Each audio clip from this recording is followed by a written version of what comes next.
Pero 50% off. So, 125. Oh, mga jacket. Gusto mo ba ng coach jacket? Magkano coach jacket? Makulay, no? Okay pala to eh. 2-1. 2-1, wow. Pero Bongga. 50% off. Kahit na, mahal pa din. Ang bagay sa ito ha. Makinang. $400. Gusto mo ba magmukhang bag? Bakit? Ito eh, parang pattern ng bag eh. Ay, oo nga, no. Magkano Ay, kaya maganda ganito? yung palda. Bagay sa akin yun. Oh, 1-2. Ang ganda nun. Parang maganda ang to. Malambot ba yun o matigas? Magaan siya. Oo, in fairness. 450. 450 pala itong mga ganito. Ganda. Mahal ah. Kaya lumabas na kami. Ano to? Max Mara. Napunta tayo sa ano, no? Ito yung alley ng mga high-end na tindahan. Ay, napunta rito. Ferragamo. Eh, dito kasi tayo pumasok sa unang ano, Marbury tsaka Burberry. Versace. Nakikita ako na ito. Burda-burda? Magkano? Pa, hindi siya mura ah. 860 siya.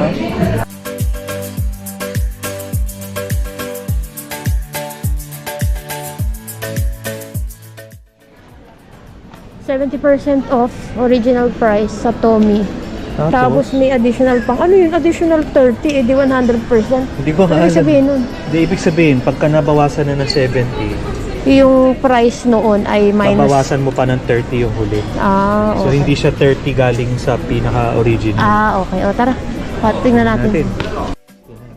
69 ang long sleeve. So, 20 na lang siya. Wow. Magkano yan? 80. 80. Ah, pag ganyang may price, hindi na siya babawasan. Oo. Plain. Plain lang. 40. Ano pink ka? Oo nga. Ayan, may further 40% off pa. Pantalon. Baka Jogger gusto mo. to. Yung jogger yung may garter sa Oo. baba, di ba? Diba ang specs ko sa shorts eh. 50% off. 50%, no?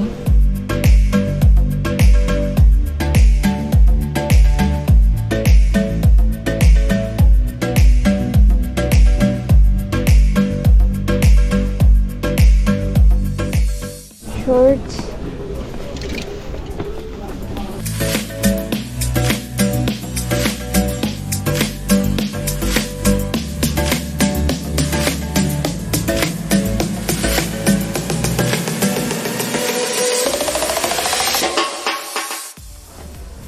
Magkano ganyan? 230, 50% off. Ang dami oh. Papunta na tayo sa mga sports, no? Oo. Super dry, 70%. May yata sila 70% off eh. Tara.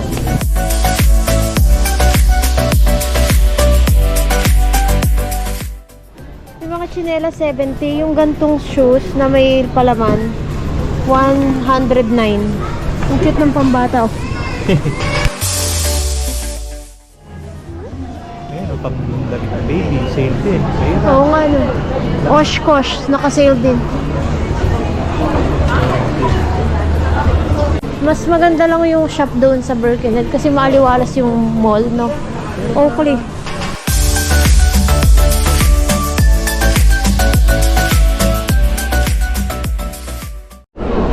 Ito Nike. Lagi.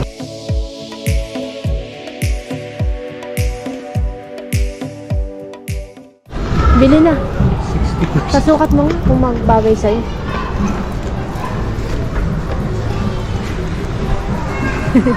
Pwede. Para kang taga Mexico. Ayan, alauna na. 1:22 na ng hapon. Umalis na kami dito sa DFO. Homebush. Ang daming tao pa rin. Hala, no? Ang daming tao, ang daming sale. Meron nga lang minsan kapag ka may gusto kang kunwari t-shirt, wala namang size. Nauubos yung mga small medium ba. Ang natitira yung mga XXL, no? Pero kung kunwari yung sa Nike na t-shirt, mga $30, $20, $30 yung isa. Yun nga lang, yung mga size nga nauubos. Meron namang iba na yung sa mga mamahalin, mga Ralph Lauren ba yun? Ang daming namimili din. So, naaliw lang kami magtingin-tingin. Nakisingit sa mga tao. Pero later on naman nakakapagod. Pero wala naman kami talagang balak bilhin. Kasi nga, kumbaga, Kung kunwari, bibili ko kami ng panlamig, jacket. Hello. Thank you. Wonderful. Okay, have a good day. Thank you. Kunwari, bibili kami panlamig, hindi na. Kasi okay na kami sa panlamig namin. Tapos, meron ding mga sale na pang summer naman. Pero, saka na lang siguro. Since nandito na kami sa area na to, doon na lang kami napili namin kumain sa Burger Point. Yung parang Jollibee dito sa Australia. Although, meron namang food court doon sa DFO. Pero, naisip na lang namin doon sa parang Jollibee para since weekend, minsan lang kami makakain ng mga ganun ba. Kasi pagka weekdays, karamihan na lutong bahay talaga yung lunch, dinner namin. Anyway, so yung sinasabi ko nga na tungkol sa AOP, yung mga ganap pag AOP. Number 1, yan nga ang daming sale pagka end of financial year. Pangalawa, matatapos na yung financial year. Kaya yung sa mga nag-aabang ng mga list sa migration, tama ba ang tawag dun? List ng migration. Matatapos na siya ngayon. Siguro mga close na siya sa panahon na to.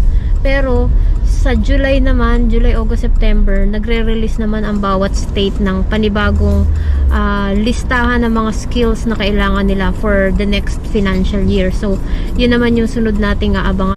Another item na nangyayari kapag end of financial year, mag-start na ulit tayong mag-file ng ating income tax return. So, July hanggang mga October, kailangan mag-file ng iyong income tax return.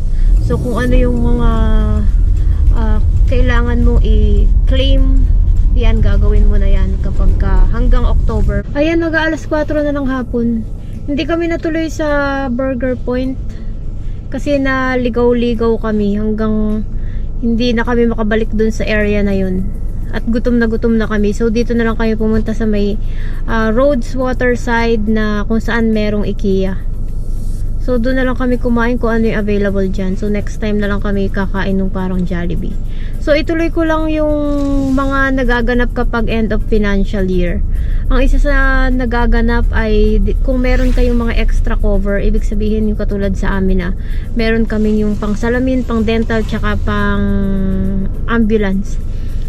Tapos may mga plus pa silang mga items, kunwari mga massage, mga pisyo, no? May mga ganun, no? Ito rin yung time na i-consume mo na yung pang year na ito, pang 2023 to 2024. Kasi may mga ibang items na hindi mo sila maka-carry over or maro-roll over sa next financial year. Meron namang mga items doon na maro-roll over mo yung mga unused extra cover doon sa pang next financial year. So sa aming case, siguro next week magpapa-check kami sa mata namin.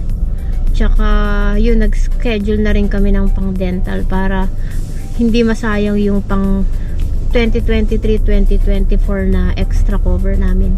Tapos yung pinakahuli sa lahat, siguro madami pang mga nagaganap kapag end of financial year, pero sa listahan ko at saka sa nalalaman ko, yung pinakahuling nagaganap kapag end of financial year, kakatapos lang namin, siguro last month yun o early this month.